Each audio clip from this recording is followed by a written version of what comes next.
La femme est une réalité biologique.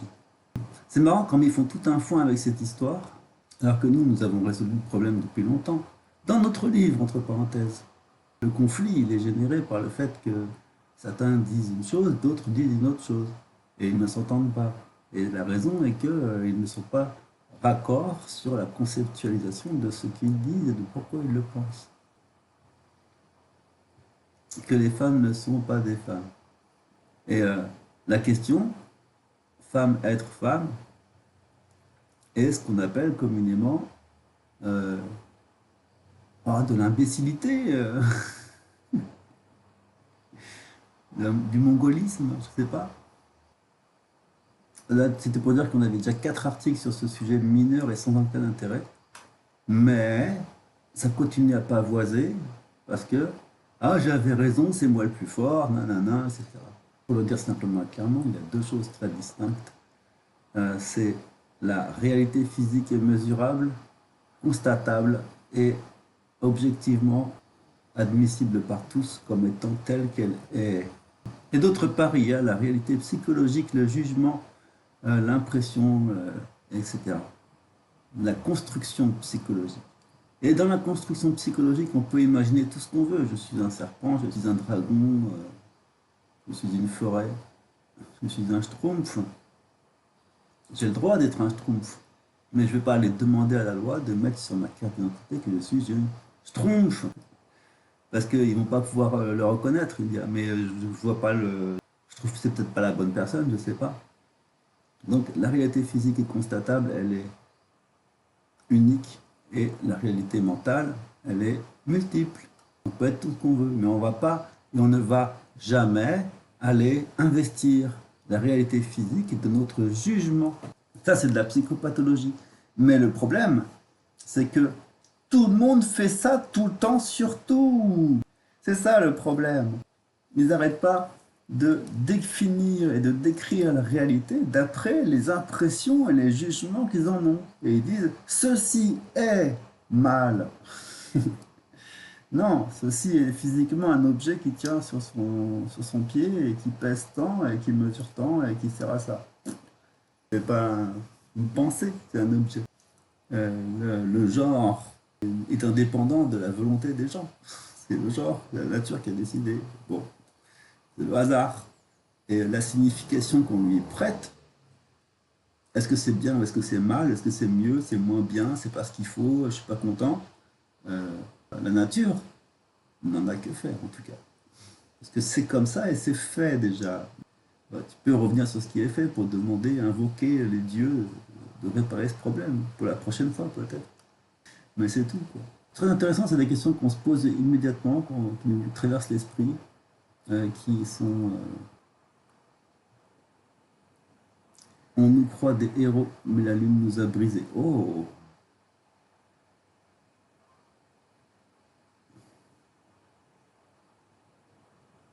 la lune représente, on a fait jouer les trois kits. Mystérieusement, la NASA, peu après, évidemment, ils sont un peu dégoûtés. Armstrong disparaît, Aldrin sombre, des héros. Qu'est-ce qu'il veut dire? Est-ce qu'il a une idée derrière la tête? Et donc, il y a quoi? Il y a quoi? Il se passe quoi? Le plus grand chose sur Terre. Donc ça, c'est de l'interprétation des faits. Moi, j'ai donné la connaissance de cause, qui est le fait que la Lune soit blindée de bases souterraines et de bâtiments. Et tu dis, waouh, voilà, vache. Donc forcément, ils reviennent brisés, etc. Mais quand Buzz Aldrin dit qu'il a été brisé, est-ce que tu veux l'interpréter forcément dans ton optique?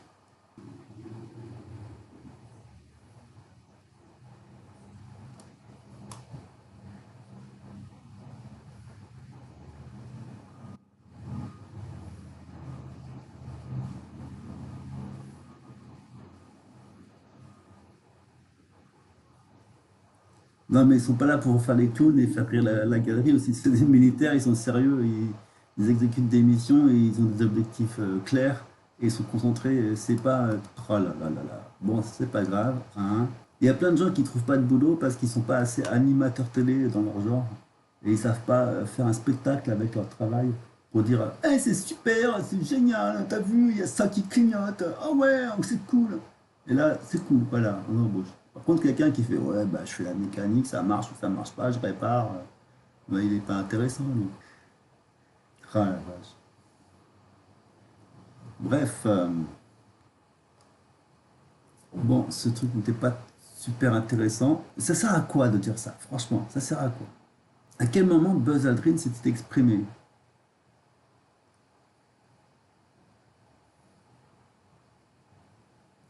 Le reportage auquel vous faites référence semble être Apollo 11 de Grand Complot. Ouais, bah, ici, il dit même pas. Oh là là. Ce documentaire français explore la théorie du complot, suggérant qu'il pourrait avoir été mis en scène. Il est disponible sur une plateforme comme Apple TV. Ah bah d'accord, merci. Beaucoup de choses fausses ici, dit Jacques Sapir. Intéressant. En connaissant un peu le sujet, je corrige. Armstrong est pilote et ingénieur. Sa carrière commence bien avant un vol d'Apollo. Les 3 heures montées sont il y a une quarantaine de 21 jours. Donc, je suis fatigué. Et aussi, ils sont sérieux. Non, mais c'est n'importe quoi. Franchement, c'est n'importe quoi, ces trucs. Ça ne mérite même pas d'être publié. Buzz Aldrin, je l'adore, c'est pour ça que j'ai mis son truc, mais non. Aimez vos héros, bénissez-les, putain. Juste avant, on parlait du sexe des anges, c'est-à-dire de la façon dont on interprète la réalité, par opposition à la façon dont elle est définissable objectivement. Et juste après, on est tombé juste après, on est tombé là-dessus, où on a des faits, oh, ils ont l'air bizarres, et un jugement. Donc ça prouve que, non mais sérieux, c'est pas que je comprends pas la débilité mentale des gens, c'est que je comprends la débilité mentale des gens. Parce qu'il a fallu faire des efforts constants pour en sortir. Mais, euh, mais quand même, quand c'est flagrant, enfin moi ça me paraît flagrant, mais eux ça leur paraît pas flagrant. Et c'est là que c'est intéressant. Pourquoi est-ce que ça ne leur paraît pas flagrant? Comme lui là, comme lui avec le synagogue nazi qu'on a vu tout à l'heure sur ça ne paraît pas assez flagrant comme ça. Alors comment ça se passe dans leur tête pour qu'ils finissent par ressembler à ça sans s'en rendre compte? Bon voilà, il faut toujours bien séparer les opinions des faits. Et là, bah, c'est un article d'opinion. Hein, donc.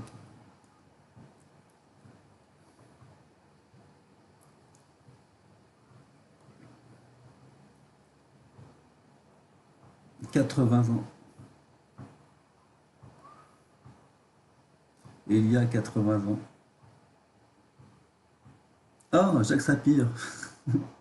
Intéressant, hein? T'as vu? Hop. En live, mesdames et messieurs. Travail perso. On lit cet article. Et donc, juste avant cet article, voilà, il y avait le précédent du coup, qu'on a mis aussi. Celui dont il parle au début, c'est la bulle épistémique. L'odyssée de l'esprit libre et le syndrome de la bulle épistémique.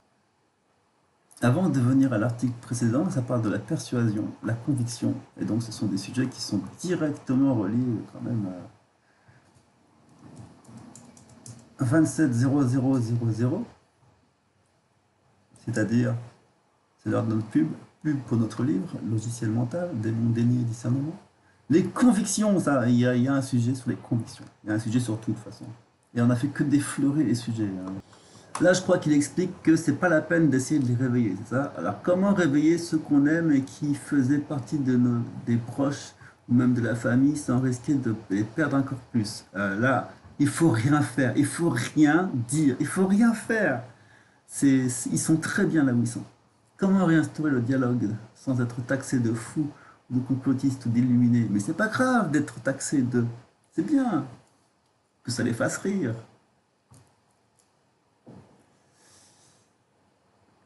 Car ce qui est quasiment systématique, certains par ma vue en ont peut-être fait l'expérience, non, tu crois, si peu. Ne vous faites pas vacciner, vous allez mourir. C'est le vaccin qui va vous tuer, pas le virus. Ah, ah, ah, ah. Mais qui es-tu pour nous dire ça? C'est la science qui a raison. Et encore cet exemple, c'était que le 112 millième parmi d'autres. Bref, c'est que même si on se garde d'aborder les sujets de discorde en se limitant à échanger des banalités, la dérive sera inévitable. Mais ça, c'est parce que vous ne connaissez pas la communication non violente. Ceux qui vivent encore dans le narratif ne réalisent pas qu'ils y sont. Forcément, c'est de l'anthropologie. C'est un système. Ou alors, ils se refusent à l'accepter, ça c'est normal. Puisque quand on ne peut pas marcher, on n'a pas envie de marcher. Tandis que ceux qui en sont sortis savent à quel point le retour à la réalité est parfois pénible et violent. Il n'y a pas de formule magique, mais ce qui est certain, c'est qu'il faut à tout prix ne pas appliquer une méthode brutale. Oh bah oui, parce que sinon on réveille l'instinct de domination. À mon avis, il faut y aller par tout petits éléments, en quelque sorte appliquer une méthode artisanale, pas industrielle, même si celle-ci aurait été pourtant largement utilisée pour construire et imposer le narratif jour après jour. Oui, parce que la méthode industrielle, c'est les grands médias, et ça permet de gérer d'un bloc tout le monde. Pour lutter contre ça, il faut parler à des personnes à qui on est attaché sentimentalement, de façon à ce que la communication soit efficace et rentrer dans les contradictions. Faire surgir les contradictions sans les résoudre. Et donc, il ne faut jamais hésiter à travailler sur le long terme et à petite échelle pour rivaliser avec quelque chose qui marche à grande échelle et à court terme, ce qui est vraiment contre nature. C'est aussi très vite périssable. Donc, nous, le travail à long terme et à petite échelle est au contraire très durable. Contrairement aux grands médias qui diffusent une feuille de route standardisée, la vérité ne se fabrique pas en studio. Elle se cherche à la lumière du doute. Eux ont absorbé un discours formaté, parce que c'est simple. Ce qui nous différencie depuis le début, c'est que nous avons vu et compris la globalité du plan et nous avons suivi son évolution, mais pas eux. J'aime bien la logique. Surtout que nous avons accepté les débats. Eux, ils ont reçu une feuille de route unique et imposée, haute en couleurs, fournie par ce bel ensemble, blablabla. Afin d'éviter tout risque de réveil, les narrateurs ont créé un concept devenu central, le fact-checking. Non, c'est pas que ça. Mais ça, c'est une partie importante. Afin d'éviter le réveil, il y a un travail de fond qui est fait dans la conceptualisation des idées et l'historisation. Parce qu'on parle de narratif, on parle d'histoire. Et les histoires sont ce qui permet de percevoir, d'interpréter la réalité. Une chose qui se passe correspond à une histoire qui pourrait avoir lieu. Et l'histoire est suggérée bien à l'avance. Ainsi, les choses qui se passent n'ont plus qu'à être déposées comme des cadeaux au pied d'un sapin et on sait ce qu'il y a dedans, quoi. Ça va être super. Bon, ça c'est une chose. Le fact-checking moderne ne cherche plus la vérité, il valide la conformité du discours avec la version officielle. Oui, ça c'est ce qu'on a mis textuellement, mais alors textuellement, cocher les cases dans notre livre. C'est devenu un label qui protège le narratif dominant, non pas en révélant les faits, mais en neutralisant tout ce qui pourrait les remettre en question. Donc là, la personne que nous avons en face de nous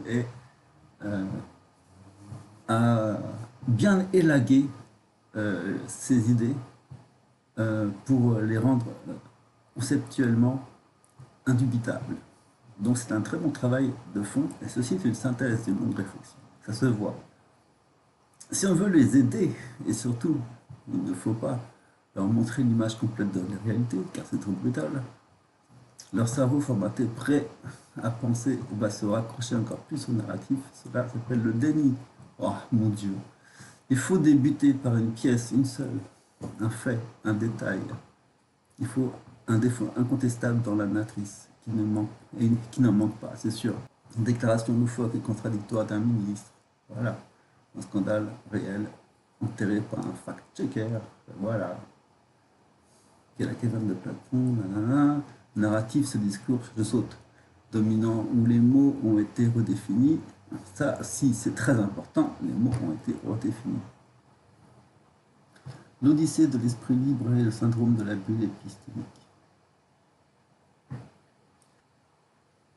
La conviction, en revanche, fait réellement appel à la science, pas seulement... Non, la conviction, c'est quand même psychologique. Et vous voulez des réponses. Le problème des convictions, c'est que les personnes qui sont hargneuses sont aussi pleines de convictions et de certitudes. Et ça, c'est extrêmement terrible parce que ces certitudes sont en réalité des jugements. C'est là que je voulais en venir au départ sur la science. La science d'aujourd'hui, c'est la certitude. Et la certitude, c'est le jugement. Et une personne qui a des certitudes basé sur des jugements, ne va pas changer d'avis si la science le contredit. Et ça, c'est terrible. La science, c'est pas des certitudes. La science, c'est de prouver qu'on a tort. On spécule, on pose une hypothèse, et on dit, voilà le tableau, démontre-moi que j'ai tort. Et on cherche. Et on trouve les limites du truc. Donc on est dans une optique de curiosité, d'humilité quand même face à la grandeur de l'univers qui est beaucoup plus complexe qu'il n'y paraît. Il y a toujours des choses qui interviennent, des choses à savoir. Et on n'a pas vraiment de certitude, hormis les tests qui ont été faits sur des certitudes de non-certitude. Ça, c'est sûr. On arrive à se construire une conviction en disant que maintenant que j'ai élagué la plupart des nœuds du problème que je connais et que j'ai pu expérimenter, il se trouve que la direction suivie par la route, en regardant l'alignement des arbres, annonce qu'elle continue tout droit. Mais on ne peut pas savoir en réalité s'il y a un virage ou pas après.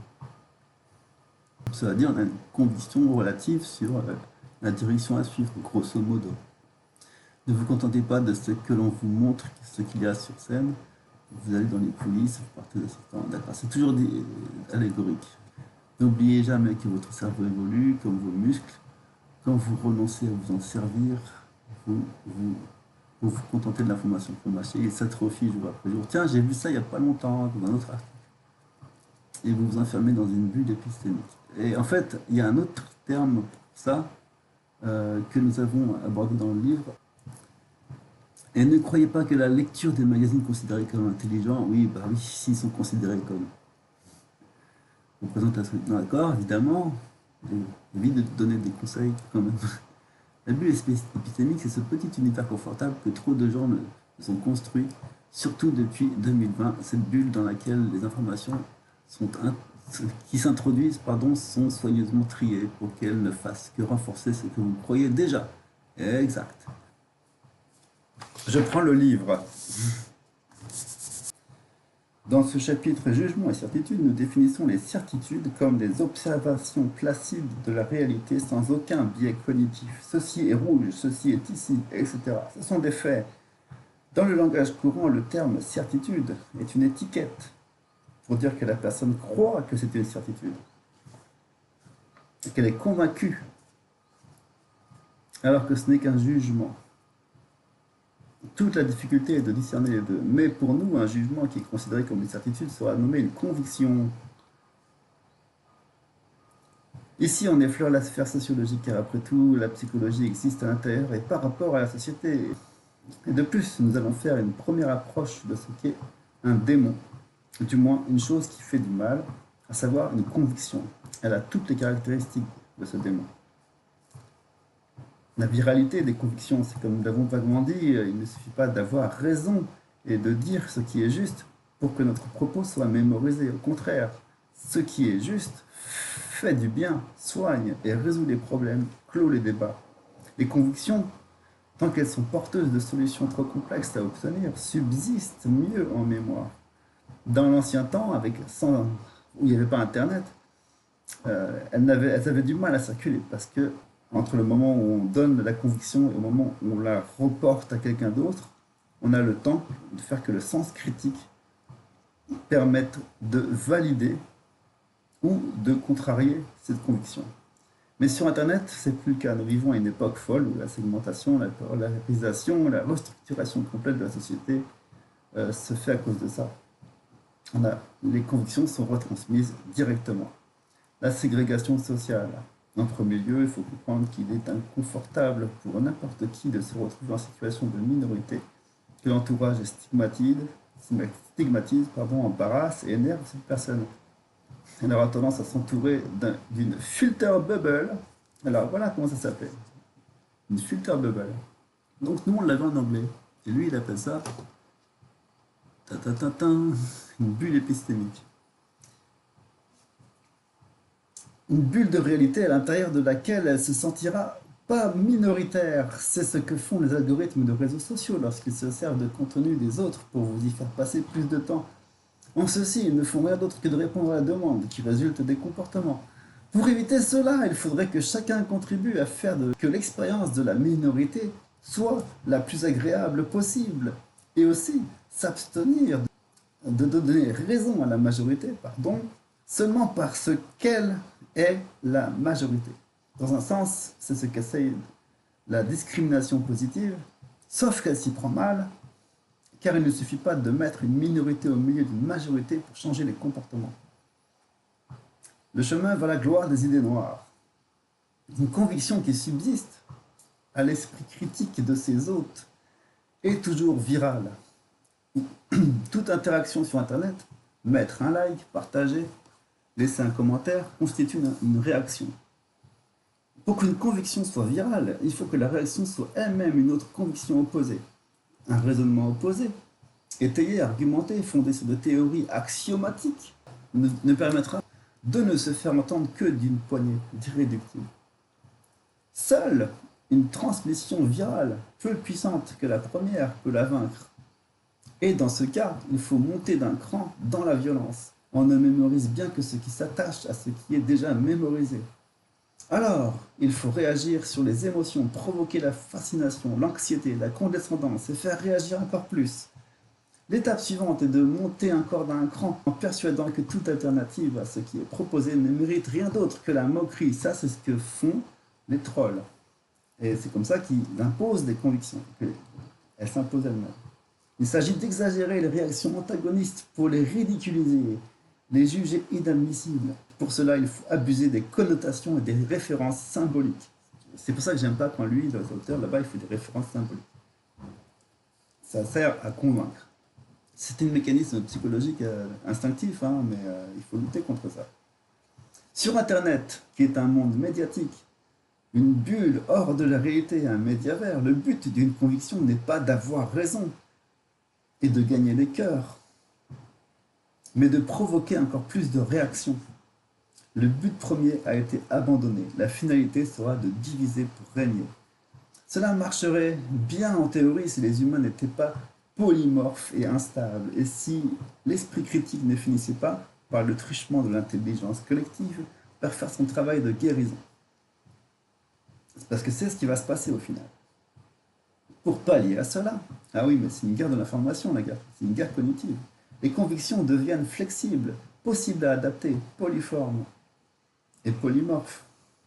Elles deviennent de plus en plus résistantes à l'esprit critique qui agit comme des défenses psycho-immunitaires. La conviction devient floue, vague, interprétable, de sorte que chaque hôte puisse l'accepter à sa manière. Son taux d'adoption s'accroît exponentiellement, grâce à l'effet Barnum, qui consiste à dire que, par induction, une description vague s'applique d'elle-même à soi. C'est ce que font les cartomanciens. Rares sont les autres que l'hygiène mentale ne rend pas dupe à cet effet dévastateur. Pour se développer, une conviction doit développer une relation symbiotique avec d'autres convictions, collaborer avec elles, se soutenir mutuellement et s'allier avec des thèmes récurrents dans l'actualité tels que le terrorisme, l'immigration, le chômage, le surnaturel. Ils sont là pour ça. Cette implantation massive dans les esprits ouvre la porte à ces convictions.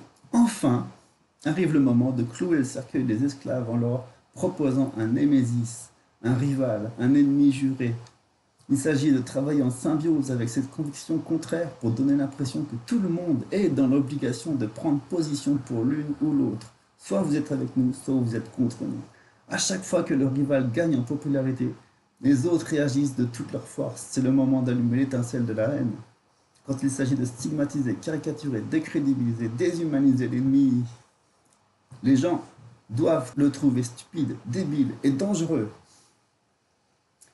C'est à ce moment-là que la relation symbiotique entretenue avec le rival a tout son effet, car plus on critique une conviction opposée et plus indirectement on la nourrit. Plus le rival gagne du terrain et plus indirectement là aussi on en gagne à notre tour. Bientôt, les hôtes des convictions se regroupent en armée et entretiennent eux-mêmes cette tension. Le système est devenu autonome, plus personne ne le contrôle. Et plus les réponses sont féroces, plus de monde viendra rejoindre l'un ou l'autre camp. Les deux ennemis jurés peuvent désormais régner en maître absolu. Une fois devenue majeure, une conviction doit subsister. Pour cela, elle doit faire croire à ses hôtes qu'ils ont toujours eu cette conviction et qu'elle fait partie de leur identité. Pour triompher, la conviction doit devenir une vraie entité, aux commandes de tous les faits et gestes, de toutes leurs pensées. Elle profite de la faiblesse des autres qui consiste à finir par considérer comme vrai ce qui est familier, qu'on appelle le biais d'aisance. Pour cela, il suffit d'affecter suffisamment souvent les esprits des autres pour qu'ils finissent par céder les pleins pouvoirs sur ce qu'ils pensent et font, au point que les autres soient incapables de penser sans faire référence à leur maître, au point qu'il ne soit plus rien sans lui. Septième point, dans chaque camp, chacun pense qu'il est en possession de la vérité, que sa version est la bonne, et que l'autre vit dans une bulle, et qu'il n'a pas les pieds sur terre. À la fin d'une conviction. Une conviction, c'est-à-dire un jugement présenté comme une certitude, contrairement à ce qu'elle laisse croire, a peu de chances de survie dès qu'elle est contextualisée. Une vérité apparente perd souvent toute sa substance lorsqu'elle est plongée dans l'acide de la réalité. Pour lutter contre une conviction absurde, il faut toujours, selon Sun Tzu, choisir avec soin le lieu, le moment et la manière de le faire. Elle sera terrassée avec peu d'efforts. Voilà, c'était les news du jour. Bonjour.